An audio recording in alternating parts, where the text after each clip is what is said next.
नमस्कार, AR cat direct food is to you zone time यात आपले स्वागत आहे। तर आज आपण मस्त अशा दहीपुऱ्या बनवणार आहोत, जी माझी आई माझ्या लहानपणी मला बनवून द्यायची। तर चला करूया सुरुवात। तर मग सुरुवात करूया आपल्या दहीपुऱ्यांना। तर मी इथे 3 वाटी मैदा घेतलेला आहे, हा व्यवस्थित चाळून घेतलेला आहे आणि तसेच यामध्ये मी 1 वाटी रवा घातलेला आहे। रवा बारीक किंवा जाड, शक्यतो तुम्हाला पॉसिबल असेल तर बारीकच रवा घ्या, कारण की बारीक रव्यांनी पकड व्यवस्थित होते आणि आपल्या पुऱ्या पण व्यवस्थित होतात। आणि तसेच यामध्ये मी 1 वाटी दही घालून घेतलेले आहेत। दही आंबटच पाहिजे, कारण की त्या आंबट दह्यानेच आपल्या याला चव येते, म्हणून तुम्ही इथे आंबटच दही घ्या। आणि नंतर बघूया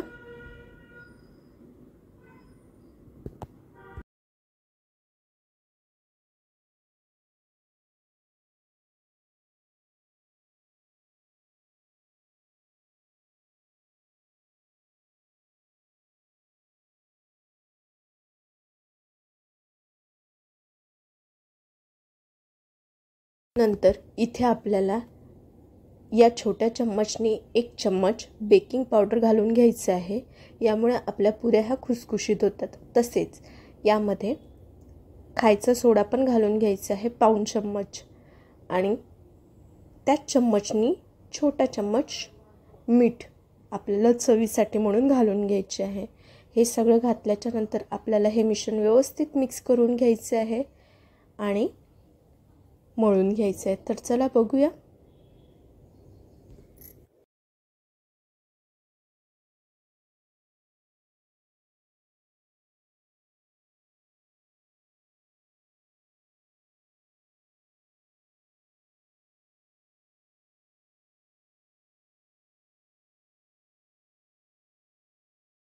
हे सगळं व्यवस्थित मिक्स करून घेत असतानाच आपल्याला यामध्ये 1 चम्मच तूप घालायचे आहेत आणि नंतर पीठ मळायचं आहे, जेणेकरून आपल्या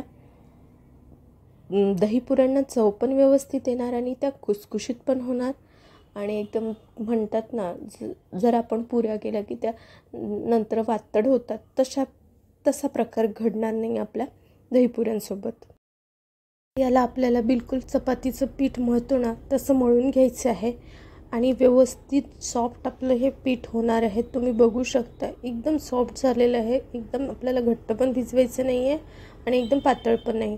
आता याला 15-20 मिनिटासाठी बाजूला काढून ठेवायचं आहे। तर चला ठेवूया 15-20 मिनिटासाठी आणि नंतर बघूया। 15-20 मिनिटं झालेले आहेत। आता या पीठ बघायचं आहे आणि या पिठाला आता आपल्याला परत थोडा वेळ मळून घ्यायचं आहे, व्यवस्थित त्याची मालिश करून घ्यायची आहे 2-3 मिनिटं आणि नंतरच आपल्या पुऱ्या लाटायला सुरुवात करायची। तर ते व्यवस्थित मळून घ्यायचं आहे आणि बघूया समोर।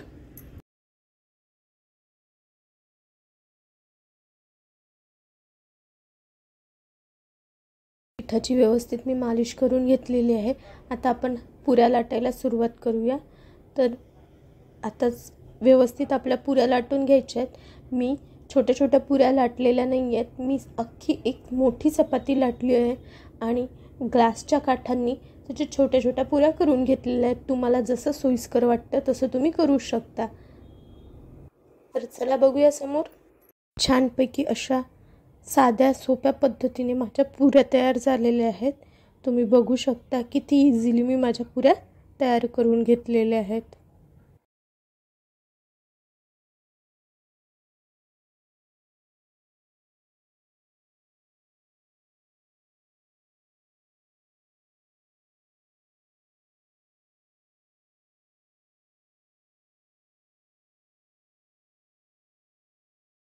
आता सगळ्यात अगोदर आपल्याला पाक तयार करून घ्यायचा आहे। तर त्यासाठी मी एक स्टीलचं पातेलं घेतलं आहे, त्याला मी गॅसवर ठेवलेलं। चुकून माझ्याकडून तो जास्त वेळ राहिला, त्याच्यामुळे मी साखर टाकल्या ती करपली।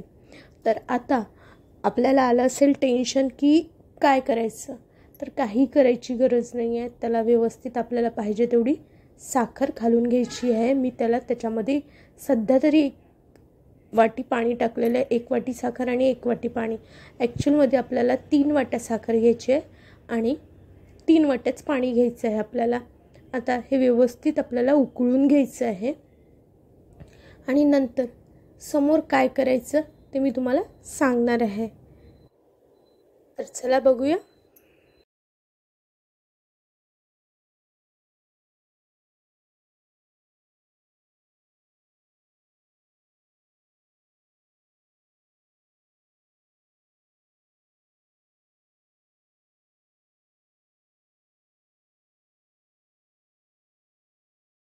तर आपल्याला ही साखर अगोदर पूर्ण आपल्या पाण्यामध्ये विरघळू द्यायची आहे. आता हे विरघळत असताना आपल्या चासणीला किंवा या पाण्याला असा काळपट रंग आलेला आहे.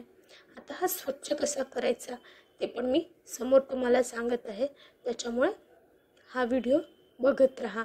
आणि हो, माझ्या चॅनलला सबस्क्राईब करायचं विसरू नका, कारण की अशाच मी व्हिडिओंमध्ये तुम्हाला छोट्या मोठ्या अशा टिप्स सांगत असते जे तुमच्या रोजच्या दैनंदिन आयुष्यामध्ये तुम्हाला स्वयंपाक करताना कामी पडेल. तर चला बघूया समोर.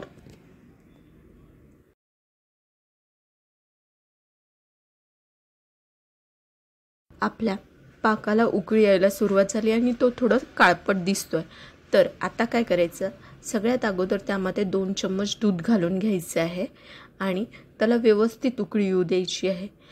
जसं जसं उकळी येत जाते पाकाला तसं तसं त्याच्यावरची मळी निघत जाते आणि ती आपल्याला हलक्या हाताने चम्मचने काढून घ्यायची आहे.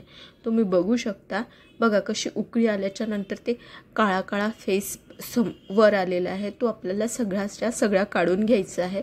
आणि नंतर हा फेस काढल्याच्या नंतर बघू शकता की आपला पाक हा किती स्वच्छ झालेला आहे. तर चला बघूया.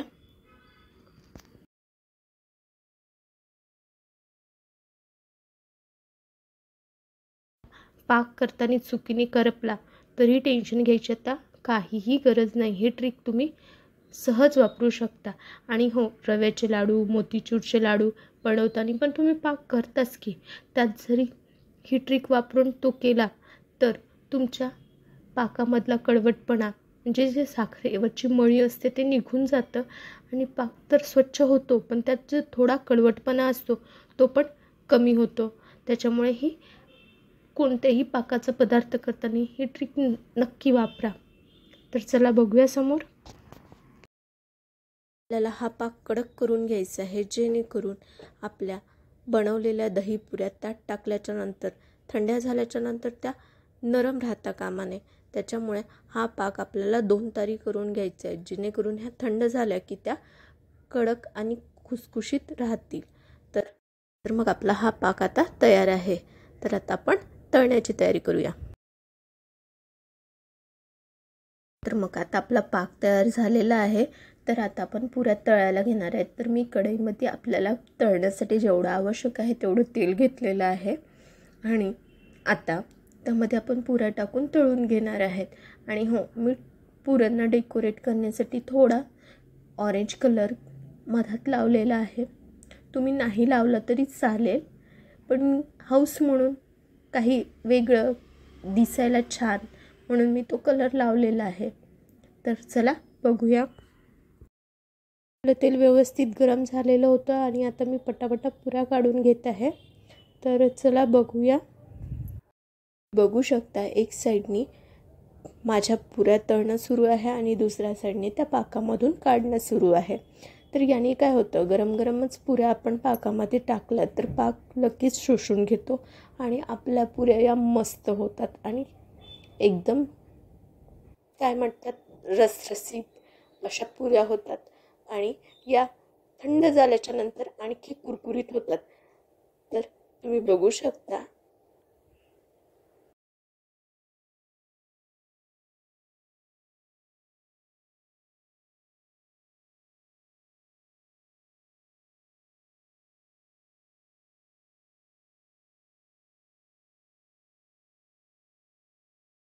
अशा प्रकारे आपल्या दहीपुऱ्या तयार झाल्या आहेत. तर चला पटापट करून बघा आणि मला सांगा कशा झाल्या त्या. असे छान छान व्हिडिओसाठी माझ्या यूट्यूब चॅनलला सबस्क्राईब करा आणि फेसबुकवर बघत असेल तर फॉलो करा. धन्यवाद.